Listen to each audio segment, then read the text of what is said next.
नमस्ते। Rail hospital द्वारा आयोजित इस एसबी लाइव में आपका स्वागत है। मैं हूँ आनंदा। उम्मीद करती हूँ आप सब ठीक होंगे। आज हमारे साथ बात करने वाले हैं ब्रेन स्ट्रोक के बारे में डॉक्टर लिंधाड़े। नमस्ते डॉक्टर। नमस्ते। नमस्ते। मैं डॉक्टर संजय बेंडाले। मैं न्यूरोसर्जन हूँ और मैं सभी ब्रेन, स्पाइनल कॉर्ड और नर्व से जुड़ी हुई बीमारियों का स्पेशलिस्ट हूँ। ज़्यादा करके मेरे यहाँ पे पेशेंट आते हैं ब्रेन से, स्पाइनल कॉर्ड से और नर्व से जुड़ी हुई बीमारियों को लेके, जिसके लिए सर्जरी की ज़रूरत पड़ती है। Wonderful sir, wonderful. सर, सो हम क्विकली हमारे सेशन की ओर आगे बढ़ते हैं सर। सर, मेरा पहला क्वेश्चन आपसे ये होगा कि क्या होता है ये लकवा? ब्रेन स्ट्रोक क्या होता है सर? ब्रेन स्ट्रोक ये ज़रूर नाम से ही पता चलता है, ब्रेन से जुड़ी हुई एक बीमारी है जिसमें ब्रेन के पर्टिकुलर रीजन में ब्लड सप्लाई या तो बंद हो जाता है या तो ब्लड सप्लाई रक्तस्राव हो जाता है, जी जिसके सर। कारण वो रीजन का ब्रेन डैमेज हो जाता है, उसका फंक्शन बंद हो जाता है या कम हो जाता है। तो इसके वजह से हमारे ऑपोजिट, समझो अभी राइट साइड के ब्रेन में स्ट्रोक हुआ है तो ऑपोजिट साइड के बॉडी में, जैसे चेहरे पे, हाथ में और पैरों में, उसका एक्टिविटी कम हो जाता है या बंद हो जाता है, जिसको हम जी लकवा सर। बोलते हैं। Okay sir, okay. सर, तो लकवा के लक्षण क्या होते हैं? सबसे कॉमन लक्षण होते हैं चेहरे, एक बाजू के चेहरे का वीकनेस और एक बाजू के हाथ और पैर में, एक हाथ और एक पैर में, या फिर एक बाजू के दोनों हाथ पैर में लकवा, वीकनेस। या फिर कोई कभी कभी पेशेंट को बात करने में तकलीफ होती है, कभी कभी पेशेंट बातें कम करता है, और या फिर बातें जो करता है वो ढंग से नहीं करता है, सही तरीके से नहीं करता है। जी कभी सर। कभी पेशेंट को दिखने में तकलीफ होती है। दिखने में भी तकलीफ जो होती है, तो कोई पेशेंट को पूरा आंखों के सामने अंधेरा छा जाता है और वो वापस ठीक नहीं होता है, या फिर थोड़ी देर के लिए अंधेरा छा जाता है। या फिर कोई पेशेंट को, जब हम बोलते हैं मेडिकल टर्म में visual field loss, hemi hemi hemi visual field loss. So इसमें क्या होता है, हम जब देखते हैं तो हमको पूरा एक जगह का पूरा पिक्चर दिखता है। तो हेमी फील्ड लॉस में होता क्या है कि एक बाजू के, समझो राइट या लेफ्ट साइड में कौन सी भी एक बाजू का पूरा हमको फील्ड दिखता नहीं है, चीजें दिखती नहीं है। जी सर। और एक लक्षण कॉमनली दिखता है, जैसे चक्कर आना। चक्कर आना ये भी एक स्ट्रोक का लक्षण हो सकता है। रेयरली हमें ये we come across this such type of patients rarely. ओह! Okay, okay. सर, सो लकवा में अक्सर सुना जाता है कि बी फास्ट एक प्रोटोकॉल है। तो वो प्रोटोकॉल के बारे में आप बताएँगे सर? बी फास्ट एक प्रोटोकॉल बनाया गया है जो कि आम जनता के लिए, अपने जो पब्लिक है, इनको समझ आना चाहिए और जी सर। उनके अवेयरनेस के लिए बनाया गया है। तो ये एक शॉर्ट फॉर्म है जिसमें BEFAST, ऐसा ये अल्फाबेट्स है। B for balance. बैलेंस यानी हमारा जब बैलेंस बिगड़ता है तो जी सर। हमको स्ट्रोक हो सकता है। इसका ये होना चाहिए, समझना चाहिए, और हमको जल्दी से जल्दी कदम उठाने चाहिए डॉक्टर के पास जाने के और ट्रीटमेंट लेने के। E for eye vision. हमको जैसे दिखने में धुंधला दिखता है, या फिर पूरा आंखों के सामने अंधेरा छा जाता है, या फिर हेमी विजुअल फील्ड लॉस, तो हम उसको मेडिकल टर्म में हेमी एनोपिया बोलते हैं। जो भी जिसका कारण भी ब्रेन स्ट्रोक हो सकता है। F for face. Face weakness. एक बाजू के चेहरे में बिल्कुल लकवा हो जाना, चेहरा दूसरी बाजू को डेविएट हो जाता है। जी sir. A for arm.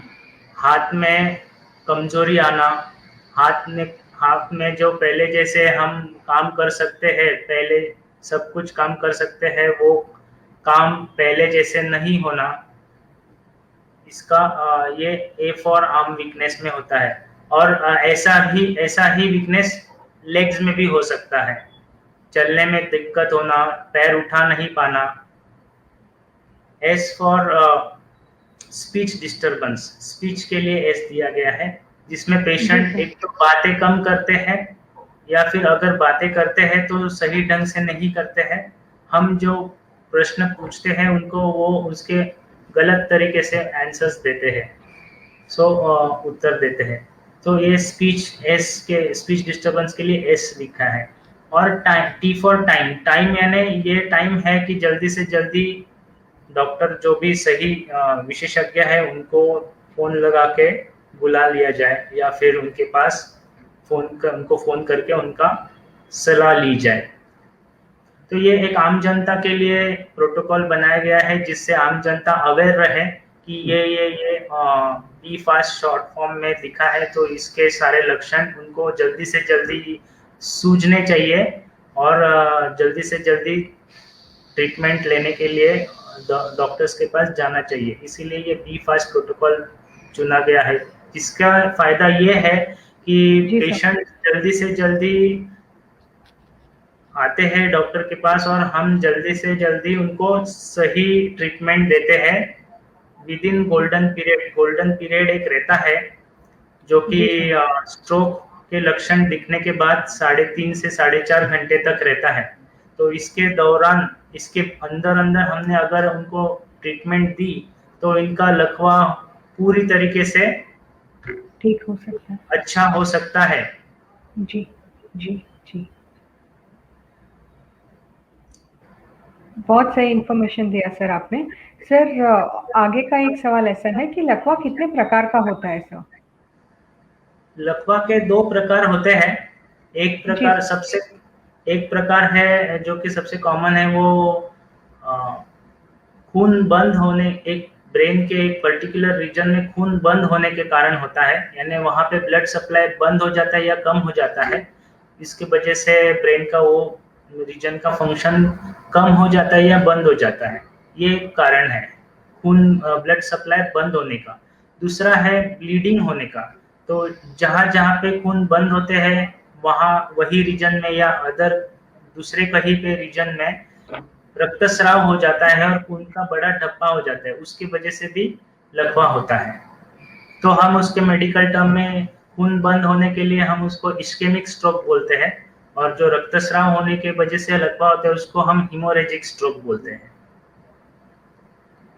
Okay sir, तो उसके कारण क्या होते हैं सर? लकवा के, ब्रेन स्ट्रोक के मुख्य कारण क्या होते हैं सर?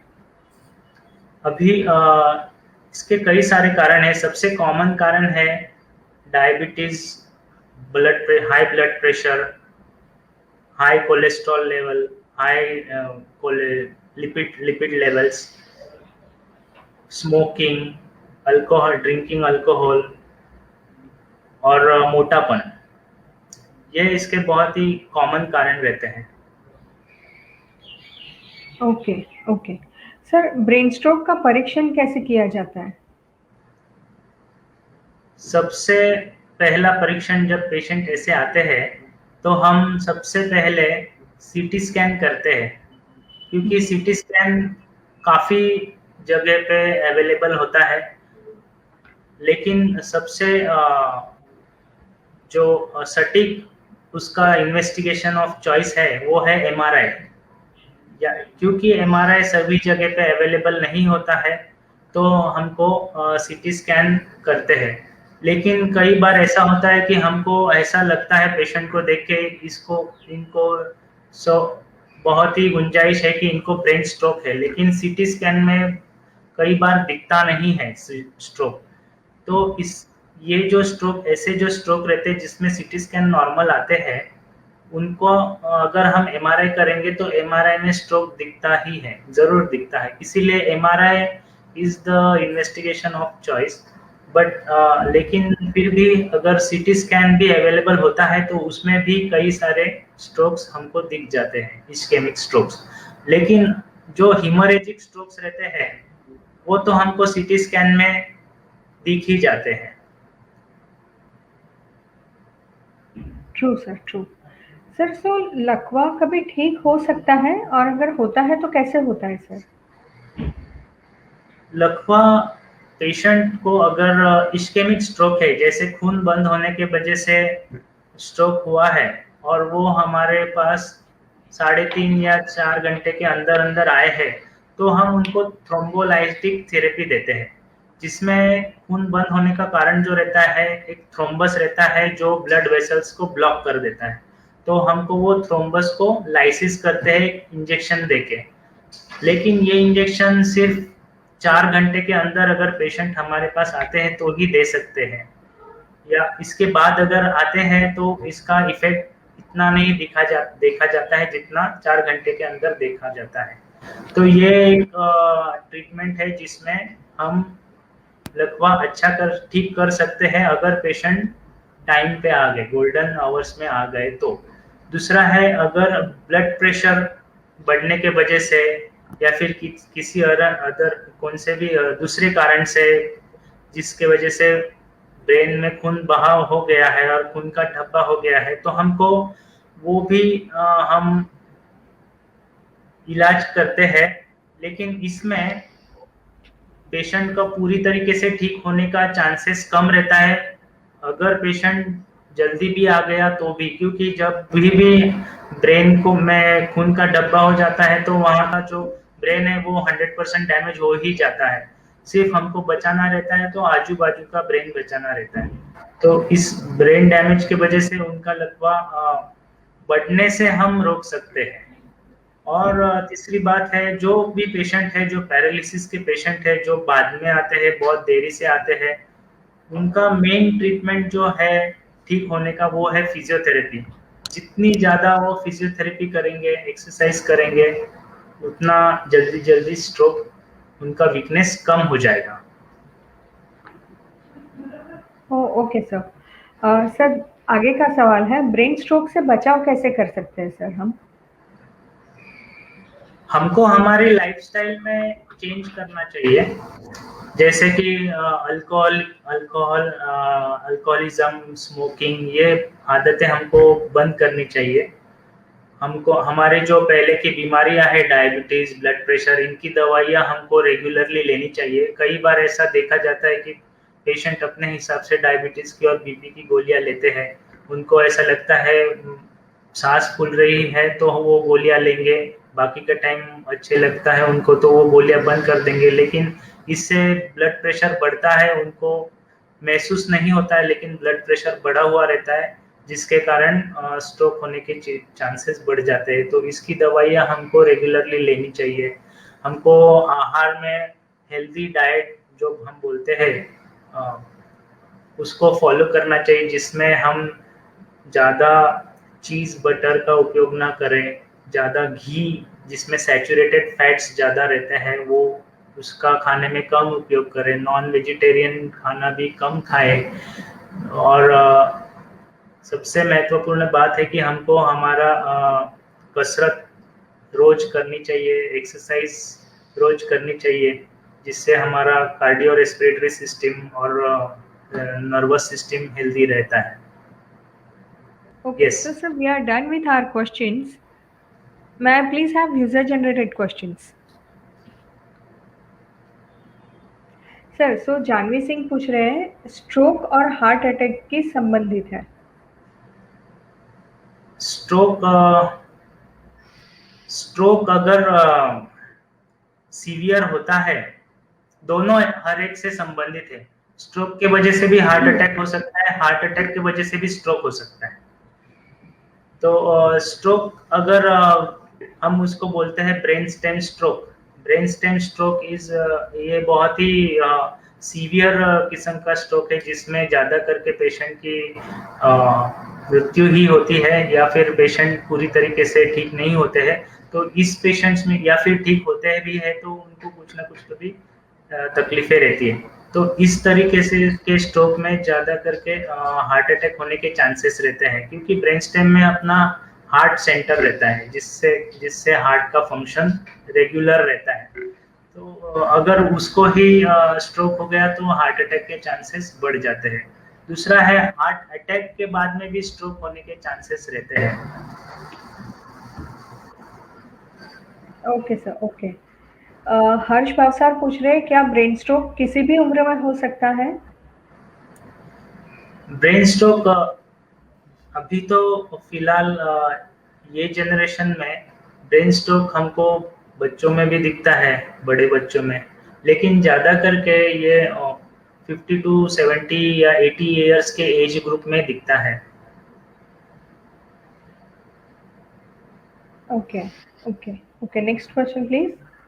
सैमुअल पूछ रहे हैं, स्ट्रोक से बचने के लिए किन बातों का ख्याल रखना चाहिए? प्लीज सुझाव दीजिए सर। स्ट्रोक से बचने के लिए एक ही ध्यान रखिए, आपका रोज का हेल्दी लाइफस्टाइल होना चाहिए। उसमें आपका एक्सरसाइज होना चाहिए रोज, और हेल्दी डाइट होना चाहिए। स्ट्रेस लेवल कम होना चाहिए, और जो आपकी पहले की बीमारियां हैं, डायबिटीज, ब्लड प्रेशर, या किसी भी हार्ट से या ब्रेन से पहले भी अगर ब्रेन स्ट्रोक आया हुआ होता है तो उसकी भी दवाइयाँ रेगुलरली लेनी चाहिए डॉक्टर्स की सलाह के अनुसार। तो जरूर हम ब्रेन स्ट्रोक से बच सकते हैं। Next question please. विपिन पूछ रहे हैं, किसी को लकवा ब्रेन अटैक आए तो प्राइमरी केयर क्या करनी चाहिए सर? प्राइमरी केयर वही है, जो भी पास में दवाखाना है जहाँ पे ब्रेन स्ट्रोक का इलाज हो सकता है, वहाँ पे ले जाइए पेशेंट को, क्योंकि उनको इन्वेस्टिगेट करना पड़ता है, और इन्वेस्टिगेशन के हिसाब से वो कौन से प्रकार का स्ट्रोक है, कारण क्या है, उस हिसाब से उनको दवाइयाँ देनी पड़ती है। घर में आपको ज़्यादा करके ट्रीटमेंट का कुछ ऑप्शन नहीं रहता है। जैसे हम फिट्स में हम बोलते हैं कि फिट्स आने के बाद में हम घर पे ये कुछ प्रिकॉशंस ले और कुछ ये सलाह देते हैं, वैसे हम स्ट्रोक में नहीं कर सकते हैं। आपको जल्दी से जल्दी पास वाले हॉस्पिटल में जाके जांचें करके इलाज करवाना पड़ता है। सर, मेरा एक सवाल ऐसा है कि कोविड का जो ये टाइम चल रहा है, उसमें अगर स्ट्रोक आता है, क्योंकि कोविड के ट्रीटमेंट में बहुत स्टेरॉइड्स दिए जाते हैं सर। सर, तो उसमें अगर स्ट्रोक आता है तो वो मतलब ठीक हो सकता है या इंसान की जान बच सकती है उसमें? ये सेम है, कोविड में जो स्ट्रोक आता है, तो वही दो कारण है, इस्केमिक स्ट्रोक हो सकता है या फिर हिमोरेजिक स्ट्रोक हो सकता है। अभी ऐसा दिख रहा है कि कोविड के पेशेंट में ज़्यादा करके स्ट्रोक्स के आने के संभावना रहती है।